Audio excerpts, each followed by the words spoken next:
नमस्कार दोस्तों, मैं हूं आपका मोहित बरुआ और आज बरुआ शो वर्ष में हमारे साथ हैं वरिष्ठ साहित्यकार जी हैं, साहित्यकार हैं जो पहले रिजर्व में कार्यरत थे और कार्यरत रहते हुए भी इन्होंने कवि का साहित्य का काम किया है। तो मैं आज उनसे साहित्य के बारे में कुछ जानकारी हासिल करूंगा, आप लोगों को भी आप तक पहुंचाऊंगा। चलिए मिलते हैं श्याम सुंदर लाल जी से।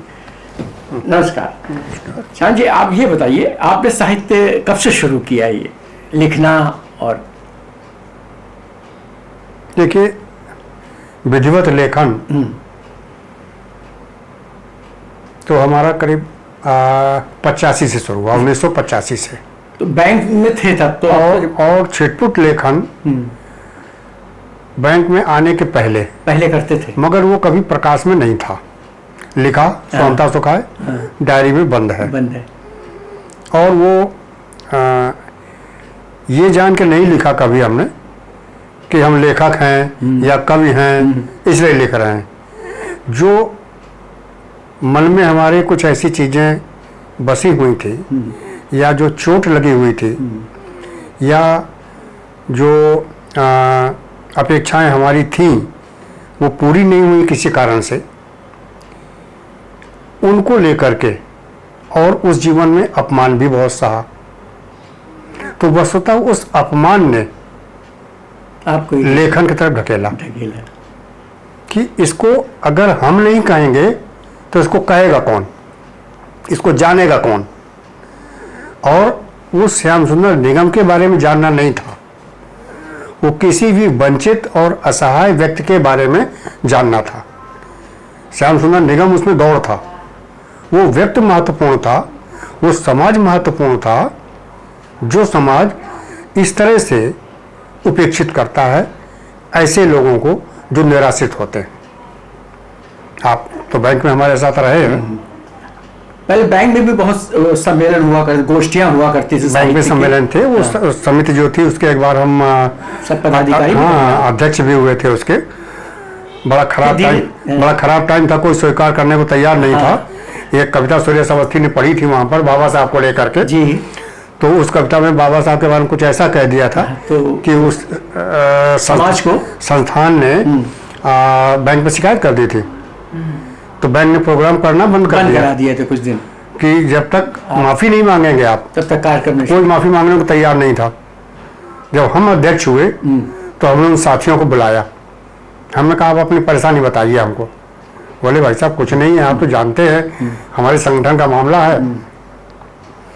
तो हम का क्या लिख के देना, हम दे देते हैं। बाबा साहब तो सबके पूज्य, सबके किसी एक के थोड़ी हैं। और आज से नहीं है, कब से, जब से उनका ये चला सबसे।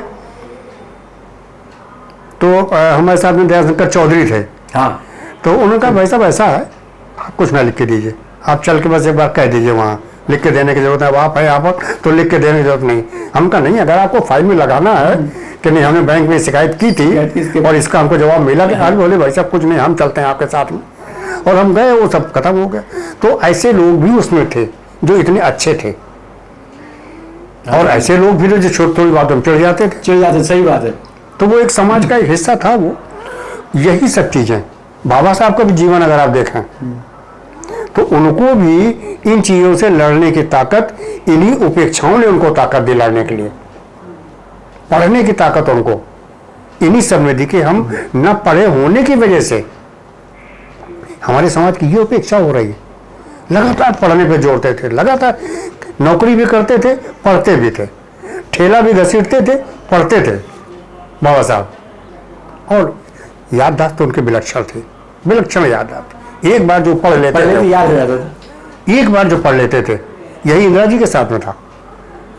इतना तेज पढ़ती थी वो किताब को, फाइल को, और उनको याद हो जाता था। ये उनकी खूबी थी उनकी। तो जहाँ से बात हमने शुरू की थी वो ये थी कि लेखन का कारण केवल एक ये था कि ये मन की ग्रंथियाँ गलें कैसे, ये विगलित कैसे हों। तो आपने साहित्य को नहीं, हमने चुना नहीं साहित्य को, साहित्य ने अपने आप हमको चुना। लिखने लगो, और फिर थोड़ा परिवेश मिला तो व्यवस्थित रूप से सामने आने लगे। रिटायरमेंट के बाद या थोड़ा सा पहले, जब 2-3 किताबें हमारे सर्विस के टाइम पर ही निकली थी। कौन सी किताब, उसका नाम है? मोड़ है, इम्तिहान है, ये कथा संग्रह थे। जंगल का तापमान कविता है। अनुकंथन, अनुकथन ये समीक्षा है। समीक्षा है। इसमें अनुकथन में कानपुर के 11 गीतकार हैं उनका जिनकी समीक्षा है। समीक्षा है। और पहलू में कानपुर के 11 व्यंग्यकार हैं। अच्छा अच्छा, इसीलिए उसका नाम पहलू है। इम्तिहान वाला, इम्तिहान कहानी संग्रह, कहानी संग्रह, ये कहानी संग्रह, इसमें 11 कहानियां हैं। तो कहानियां क्या आपने लिखी हैं, कुछ अन्य राइटर? नहीं, सब केवल हमारी मोड़ में और इसमें इम्तिहान में आपकी दोनों में 11 कहानियां हैं। ये सब हमारी खुद की अपनी लिखी, हमारा कहानी संग्रह है, तो संकलन नहीं है। अच्छा, आपकी कहा तो ऐसा नहीं हुआ कभी कभी आपने नाट रूपांतर करा हो किसी नहीं, हमने किया नहीं, मगर हमारी एक कहानी है भंवर। भंवर, अच्छा। वो एक बेटी की पीड़ा है। अच्छा अच्छा। और पिता की पीड़ा है जो शादी करने के लिए जगह जगह पर दौड़ता है, मध्यम वर्गीय है वो, सब जगह दौड़ता है। और आखिरी में बात वहां पर जाके फंस जाती है जहां कथाकार अपना जोर देना चाहता है। हाँ भैया, वो ये है कि सब कुछ हो जाने के बाद जब विदाई का एक वक्त आता है, उस समय लड़के के पक्ष वाले कुछ और मांग रख देते हैं विदाई के समय, कि ये नहीं होगा तो विदा नहीं होगी। फिर वहां उस समय वो पढ़ी लिखी लड़की, शिक्षित लड़की है, गरीब घर की है, शिक्षित है, वो उन्हीं के दिए हुए सोफे पर चढ़ के खड़ी हो जाती है और सबको गिनाती है कि ये सामान बाबू का दिया है, ये सामान बाबू का दिया है, ये सामान बाबू का दिया है, जो तुम कपड़े पहने हो ये हमारे बाबू के दिए हैं, और अब हम तुम्हारे साथ नहीं चलेंगे। कहानी यहाँ खत्म होती है। तो उसका नाट रूपांतर किया कि अभी आपने? इसको हमने करिए, फिर पंडित राधेश्याम दीक्षित को दिया था कि पंडित जी इसको आप करिए, हमारे पास टाइम नहीं है, हम कर पाएंगे तो कहा। उनकी अपनी वरीयताएं हैं या जो भी रहा हो, उन्होंने एक जगह उन्होंने हमसे कहा कि इसको निकाल आप चेंज कर दीजिए। हम कहा देखिए आपके नाटक की अपेक्षाएं कुछ दूसरी होंगी, चेंज आप कीजिए। हम अपनी कहानी में चेंज अपने स्तर पर, आपको जहां निर्देशन हमारे करने का मतलब ये है कि हम अपने उस स्टैंड से सहमत नहीं है। जो हमने लिखा है वो हमारी बेईमानी हो जाएगी, लेखक के स्तर पर वो बेईमानी हो जाएगी, तो हम नहीं कर पाएंगे। पंडित जी बोले हम कर लें। हमने कहा आप कर लीजिए, नाटक के हिसाब से जो भी है। बोले नाटक की अपेक्षाएं दूसरी होती हैं, तो हमने कहा आप कर लीजिए उसको। कहानी की आत्मा को न मारे, थोड़ा सा लास्ट में वो उसमें रहना चाहिए, दुकान कर दें, वो उसमें रहना चाहिए। तो पंडित जी की अपनी जो भी वरीयताएं रही, जैसा रहा हो, तो हर एक आदमी का अपना अपना वो होता है। फिर नहीं, चलिए दीजिएगा उसको। और उसके बाद में फिर कोई बहुत ज्यादा चर्चा हमारी जब भी मिलते हैं, नहीं जब मैं कर रहा हूँ, अरे नहीं ठीक है भाई, वो हमारे आदरणीय है, बड़े हैं हर तरह से। हाँ, तो अभी आपका लेखन काम चल रहा है? नहीं, अब लेखन काम हमारा कोई बड़ा काम नहीं हो पा रहा है। कारण कि हमने ये जो काम अपना लिया, इस समय हम एक बृहद साहित्यकार कोश अच्छा बनाने में लगे हैं। ये जो फाइलें आप देख रहे हैं रखी हुई, ये सब वही हैं, अल्फाबेट वाइज सब रखे हुए हैं, राइटर्स के डिटेल्स हैं, डिटेल्स है। हाँ, ये कब तक पूरा हो जाएगा? अब ये हमने 2015 में शुरू किया था, अभी तक अधूरा है। और अब इस समय टाइपिंग की स्टेज में आ जाएगा। और अभी भी हमको लगता है करीब 2 साल इसमें लगेंगे। क्यों कि इसकी हम परिधि इतनी बड़ी हो गई, जाने अनजाने, कि रचना और रचनाकार कब किसने क्या लिखा, डॉट से डॉट तक। तो हमारे इसमें 7वीं शताब्दी से लेकर के, गुरु गोरखनाथ से लेकर के, और आज श्याम सुंदर निगम लिख रहे हैं, वहां तक के राइटर जो भी हमको मिले, हम सबके होने का दावा नहीं करते हैं, जो हमको जैसे मिले उनको हमने उसमें लेने का कोशिश की। गिरिराज किशोर को भी आपके अपने? अरे गिरिराज किशोर जी तो हमारे बड़े आदरणीयों में से थे। और जिस समय हमने ये उपमान ये जिस समय हमने निकाला था, ये इसमें उनका जिक्र है? नहीं, जिक्र नहीं है। इसके बारे में उन्होंने जनसत्ता में पूरा एक लेख लिखा था, और उसका शीर्षक था श्रद्धा पर्व। श्रद्धा पर्व बहुत बड़ा लेख था उनका। हमारे पास फोन आया, निगम साहब जनसत्ता पढ़ी आपने? हमका गिरिराज जी क्या क्या पढ़े, इतना बड़ा मुश्किल होता है। अरे बोले नहीं, उसमें मैंने लेख लिखा, पूरा कॉलम ऊपर से नीचे तक भरा हुआ है, मेरे पास कॉपी है, मैं आपको दे दूंगा, चाहे तो मंगा लीजिए वहां से, नहीं तो मैं आपको दे दूंगा। बहुत प्रेम करते थे, बहुत प्रेम। इसके सिलसिले में जब उनके यहाँ गए थे हमने क्या किया, करंट बुक डिपो साहित्य रत्नालय और ललित अकादमी, इन सब में जा करके राइटर्स के बायोडाटा इकट्ठा किए और रचनाकारों के घर में गिरिराज जी के यहाँ तो कमाल है। पूजा के कमरे में भयंकर जाड़े के दिन गिरिराज जी हमसे कहें निगम साहब आप बीमार पड़ जाएंगे, काम नहीं पड़ पाएंगे, आप चप्पल पहन लीजिए। अरे हमका गिरिराज जी आपका पूजा का कमरा है ये और यहाँ हम चप्पल पहन के हम ठीक। अरे बोले मेरी चप्पल पहन लीजिए, ऐसे थे, मेरे चप्पल पहन लीजिए आप। राव साहब बेचारे तिमन्नी में ऊपर चाय लेके आते थे कि निगम साहब हम जानते हैं आप डिस्टर्ब हो जाएंगे, काम आपका आधे घंटा रुक जाएगा। अरे हमने कहा आप चल के क्यों आए, हमको आवाज देते, हम आ जाते, आप इतने हम आ जाते। अरे बोले नहीं आप जिस, तो इस काम को जितने मित्र मिले हमने बरुआ भाई सबने इसको पूजा की तरह से लिया कि जैसे निगम साहब एक यज्ञ कर रहे हैं और उसमें वीरेंद्र नास्तिक सब जितने बड़े बड़े लेखक हैं अपने घर के पूरी सारी अलमारियां खाली कर दी, ये हमारे पास राइटर हैं, ये हमारे पास राइटर हैं। तो हम करते क्या थे, कैमरा लिए रहते थे मोबाइल आपकी तरह, ऐसे खींचा खट, ऐसे खींचा खट, फोटो खींची खट। 70,000 किताबें सरजू नारायण बाल विद्या मंदिर में, 1 लाख किताबें डिस्ट्रिक्ट लाइब्रेरी में अपनी। डिस्ट्रिक्ट लाइब्रेरी कहाँ पे है ये गया प्रसाद चुन्नीगंज में, चुन्नीगंज जिला विद्यालय पुस्तकालय। अच्छा, वहाँ तो है नहीं शायद, वहाँ मैडम शारदा थी, नहीं है अभी भी है, हाँ है मैडम शारदा थी। क्या निगम साहब आप ये क्या कर रहे हैं? हम कहा मैडम कुछ नहीं, आप हमको परमिशन दे दीजिए बस। बोले आपको खुली छूट है, आप जो कमरा चाहिए जैसा चाहिए और हम आपको एक चपरासी, हम का चपरासी हमको ना दीजिए, आप मैं निकाल लूंगा, हम अपने हाथ से करेंगे जैसा आपका सामान रखा है। हमारे साथ में हमारे साथी भी रहते थे, वो कपड़ा साहब चक्रधर और सब रखते थे, बाकायदे साफ करके अलमारियां सब किताबें रखते थे जैसे कोई पूजा कर रहा हो।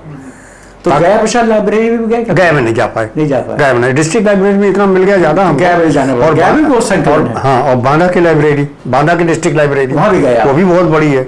अंडमान निकोबार घूमने गए थे तो हमारा परिवार था, घूमने चला गया। सुरेश अवस्थी का यहाँ से फोन गया, तुम्हारे गड़बड़ तो नहीं हो रहा है सब हमारी बतकही में।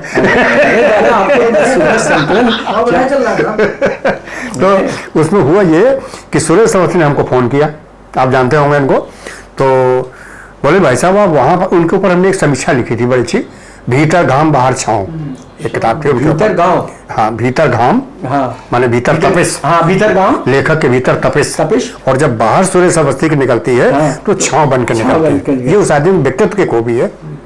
36 घंटे का इंटरव्यू था उनका जो हमने चक्रधर ने लिया था, और उस आदमी ने इतना खुले मन से सब चीजें बताई हैं कि कमाल है। और हमने कहा भी एक आध जगह, एक आधे पर्सनल क्वेश्चन भी किया, उनका नहीं आप पूछिए निगम साहब, आप जो पूछेंगे हम सबका जवाब देंगे। हर राइटर साथ में कोई न कोई लफड़ा जोड़ा रहता है, और नहीं है तो जोड़ दीजिए उसके साथ में।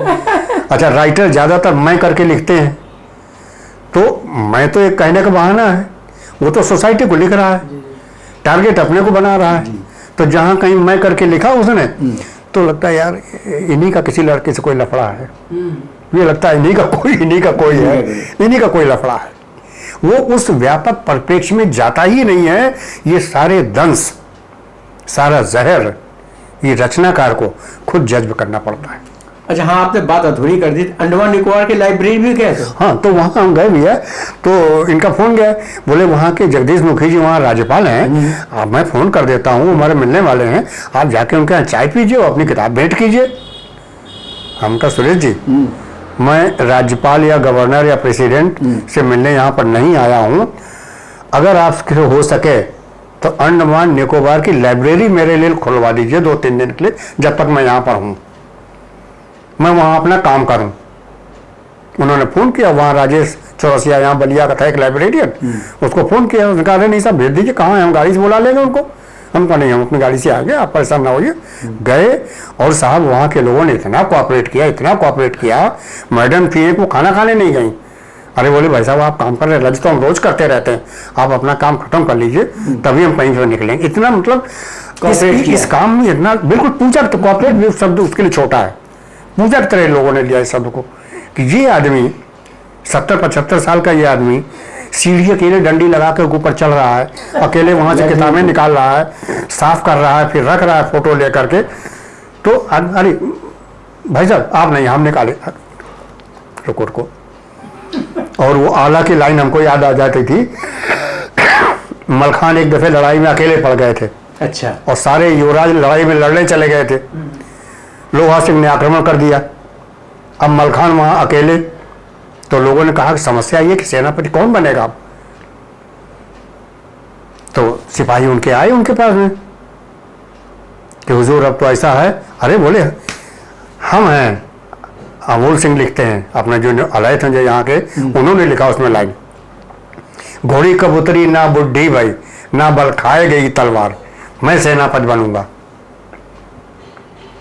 हमारी घोड़ी, उनकी कबूतरी का नाम था घोड़ी, और तलवार उनकी थी। बोले दोनों हमारे यहाँ भी हैं, हम चलेंगे, हम सेना। तो जब आपके अंदर जज्बा है, किसी चीज का जुनून है, जैसे आप हैं, दोपहर में धूप नहीं देख रहे हैं, पानी नहीं देख रहे हैं, 50 डिग्री टेम्परेचर में आप अंगोछा ओढ़ करके बाहर घूम रहे हैं ये काम करने के लिए, ये पागलपन ही तो है।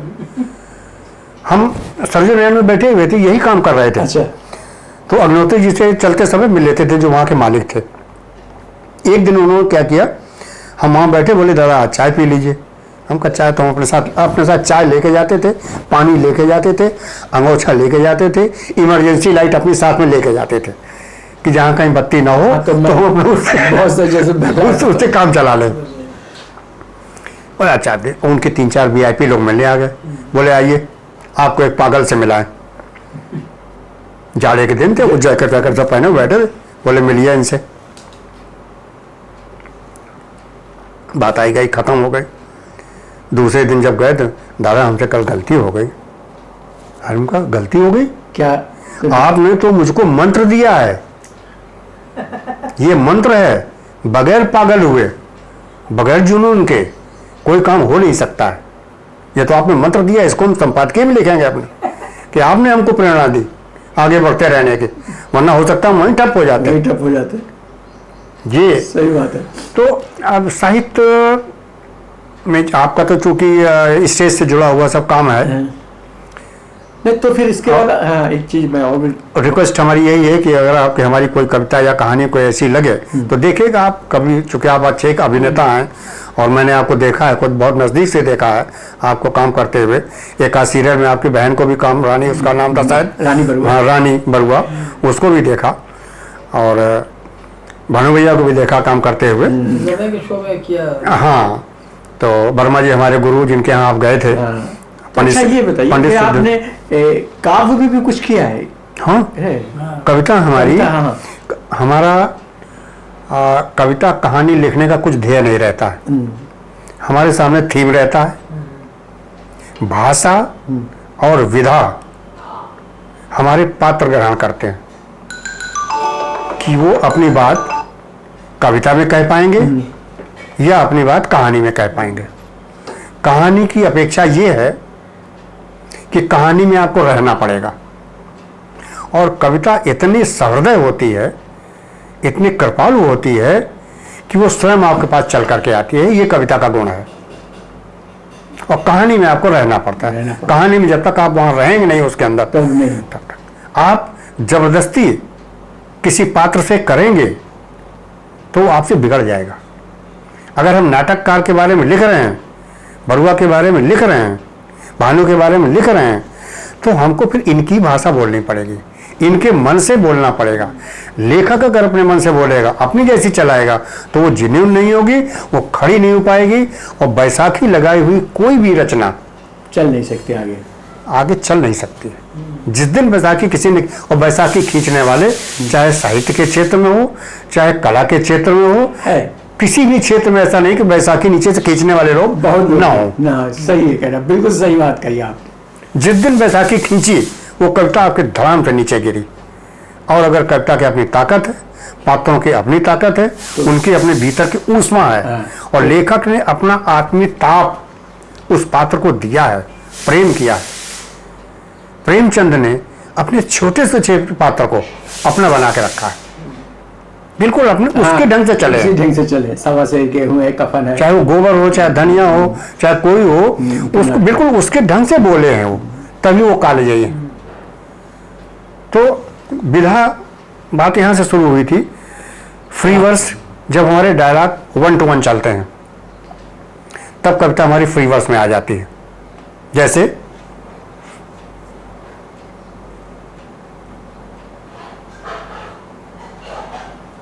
एक बहुत ही छोटी सी कविता थी।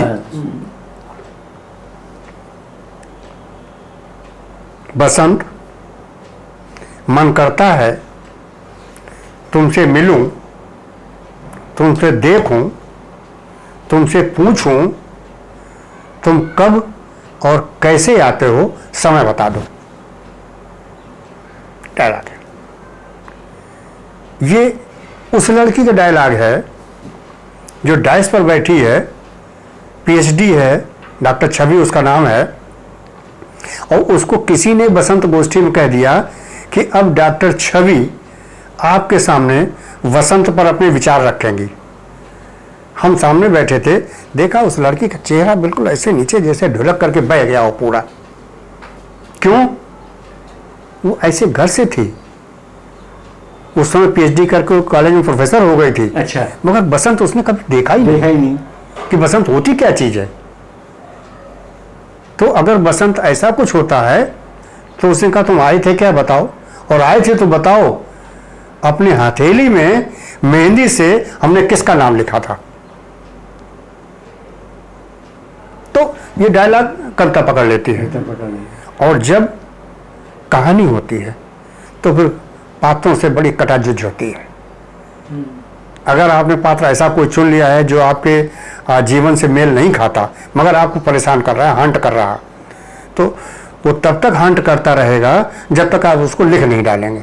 हाँ, जैसे आपका है कि अगर कोई पात्र आपको हो गया तो जब तक उसी ढंग से आप नहीं बोल लेंगे, जब तक उसी ढंग से, आपके गांधी जी वाली फोटो में देखी थी, मार्वेलस, उसी को देख के हमने एक नकल बनाई थी। अच्छा।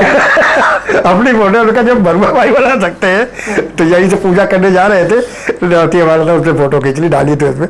तो ये छोटी छोटी बातें भी आदमी को प्रेरणा देती हैं साहित्य के क्षेत्र में। सही बात है। कहाँ से आप सीखते हैं? ये नहीं कि बरुआ हमसे छोटे हैं, उम्र में छोटे हैं, या हमसे बात बैंक में, इनसे भी हम सीख सकते हैं। और साहित्य हमें मनुष्य बनने के लिए परमार्जित करता है। साहित्य कुछ करे या ना करे, अगर आप जिन साहित्यकार हैं तो सबसे पहले आदमी अपने को परमार्जित करने की कोशिश करता है। तो आप उस साहित्य सम्मेलनों में गए कभी कभी? अच्छे सम्मेलनों कहाँ कहाँ गए अभी? जैसे सम्मेलन होते बुलाए जाते हैं आप लोग? हाँ जाते हैं, भोपाल सब जगह जाते थे, मगर बाद में हमको वही बताया बैसाखी खींचने वाला, टंगड़ी बाजी वाला काम, और सब आगे से जाना बंद कर दिया भाई। यहाँ की बताएं आपको, संगमन पहला जो हुआ था, सब लोग इतने जोर बढ़ चढ़ के जोर बोल रहे थे, और स्त्री शिक्षा, तुमको याद होगा तुमको, उसमें एसी में आग लग गई थी। अच्छा। तो मर्चेंट चैम्बर में तो जो लोग महिला रक्षा और सुरक्षा और जाने क्या क्या बातें कर रहे थे, वो ऐसे एक दूसरे पर चढ़ के बाहर भागे कि किसी को ध्यान ही नहीं रहा कि कोई महिला पढ़ी कि कोई आदमी पढ़ा है। तो ऐसा द्वैध, दोहरा जीवन, दोहरा चरित्र, भाई हम तो नहीं जी पाए हैं और ना जिएंगे, अब कितने दिन रह गए। सही बात है, 70 साल के हो गए हैं। अब आगे चल करके जो है वो दोहरा जीवन काहे के लिए और किसके लिए, उसमें मिलेगा क्या? हमको मिलेगा, हमको उसी में हम जो लिखेंगे और वो लिखा हुआ अगर जुनून है, भीतर से निकला है, अपने पात्र को जी रहा है, वही आपको जिंदा रखेगा।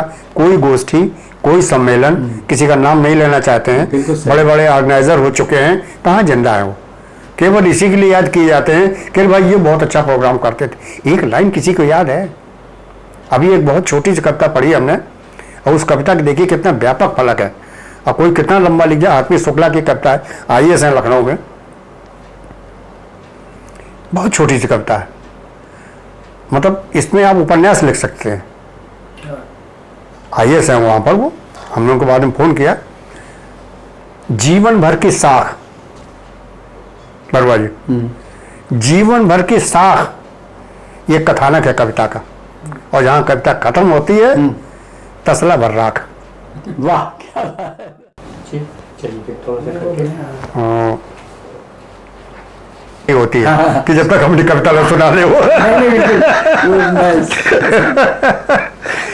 जब मैं लिखूं कहानी कोई,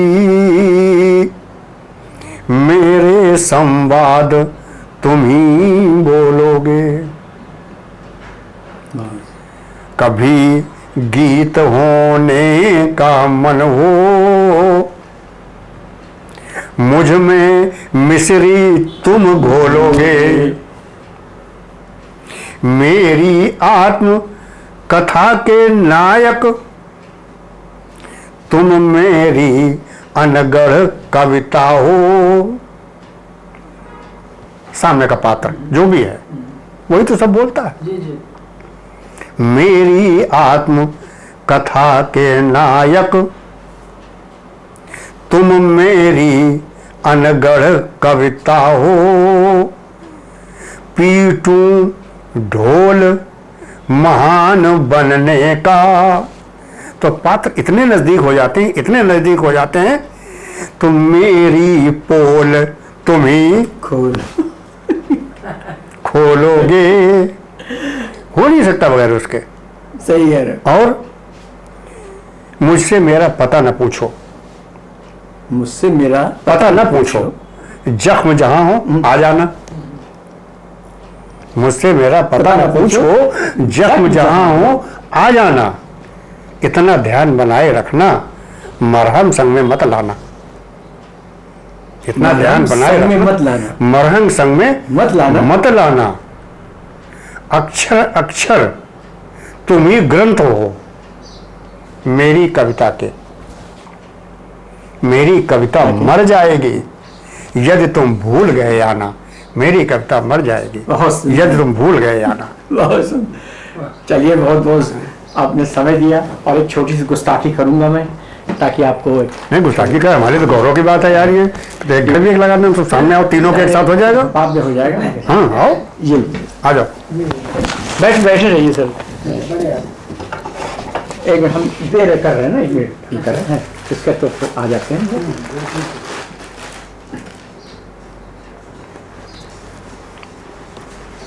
छोटी सी भेंट है जो हम। अरे यार ये बहुत बड़ी है, छोटी नहीं है, बहुत बड़ी है। ये कहाँ से छोटी हो गई? ये भेंट ऐसी है कि हमारा सम्मान 2 बार 3 बार महाना ने, सुरेश मैथानी ने, इन लोगों के हाथों से हुआ। एक बार रंगमंच के कलाकारों के साथ मगर जब कभी मिलोगे भीड़ में तो वो आपको पहचानेंगे नहीं।